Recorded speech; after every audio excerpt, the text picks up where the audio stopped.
Ferrari, Porsche, Lotus, Ford, BMW, Mazda? Who are the best brands in racing? Who are the best brands for racing? And who should be racing that's not? Who are the icons? Who are the embarrassments? Let's have that discussion. But don't click away just yet. We'll use this talk to show you some great footage of great cars.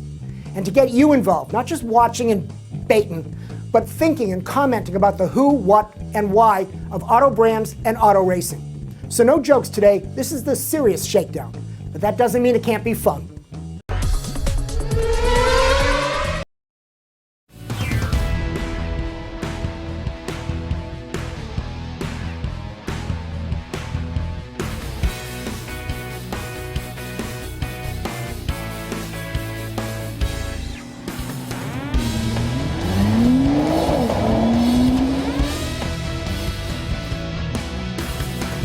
Exclusively at autostream.com/yoparts. As a car enthusiast, I assume I share with you what is really a very simple view of racing. To improve the breed, to improve the technology, you race. So to me, every brand should race. But in the real world, other factors influence that decision. Some only see racing as dangerous, expensive, and capriciously unnecessary. And yet, racing has its own imagery and ability to make a bold statement about the brands that do race. So today I want to build with you a few lists. Number one, who are the best brands in racing? Best, not just the numerical victory count, but also the qualitative sense of those who race with the right effort and attitude. Number two, who are the best brands for racing, making the sport better? Number three, who should be racing? Brands that would be better off helped by playing the roll cage game. And finally, who are the racing icons and who are not? You know, if we sent Derek down to Times Square with a mic to ask the average guy to name a race car, I bet Ferrari or Porsche would pop out. Those red cars are Formula One to many, and in GT, a Ferrari seems natural. The same with Porsche. It feels right to see that shape on a racetrack. But how about Ford? You know, through the years, they've won just about every major race. Today, they live in NASCAR, where they're the ones rumored to be trying to bring sanity to the tech rules.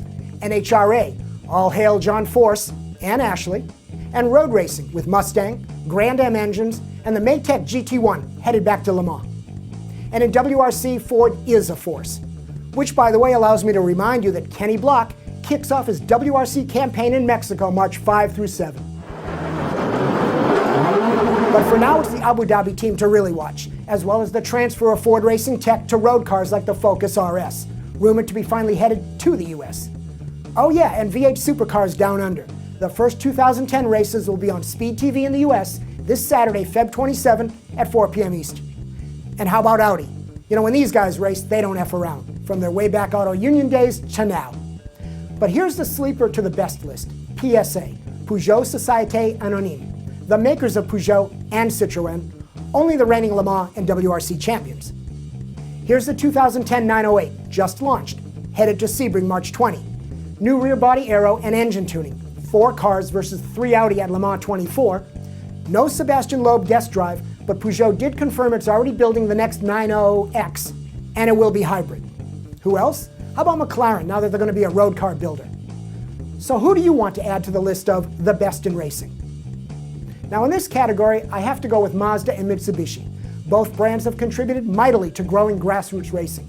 Road racing for Mazda, time attack and rally for Mitsu. But my wild card adds, non-auto brands, Michelin and Sony Gran Turismo. They definitely contribute to the sport. So your turn, your ads. No offense to Reese Millen's Genesis Coupe program on the cheap, but Hyundai is not yet serious about racing, and it's time. You know, if the plan is to replace Toyota as the best appliance brand, then do what you're doing. But if, as I've heard in meetings, you want to elevate the world's perception of Hyundai technology, innovation, and spirit, then you know what? Build and race a Blue Drive powertrain for Le Mans and the ALMS, marking your turf as one of the big boy brands. And Alfa Romeo, with all your racing heritage, well, if you don't race, I still have room for you in my soon-to-be expanding Dead to Me list. The icons, I gotta stick with Ferrari and Porsche. The embarrassments, Toyota. And I'm not just executing a timely piling on. Here's my case. Big budgets, little results. No F1 wins, no Le Mans wins, no real success in NASCAR yet. And the championships they did win, they're all tainted by cheating. Rally, the sliding turbo air inlet. IndyCar, the magical extra boost pop-off valve. IMSA GTP, barrels of mystery fuel that didn't exactly comply with the rules. So that's it. It's your time. Give me your opinions. Give me your choices. I know I missed a ton of brands, but I'm just giving you all the room for a healthy comment fest. Thanks in advance for playing.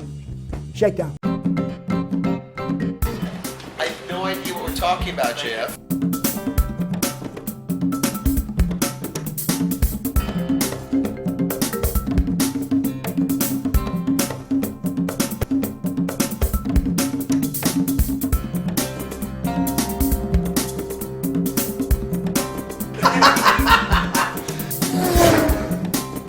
This is how I feel about you. Gentle, no hurting.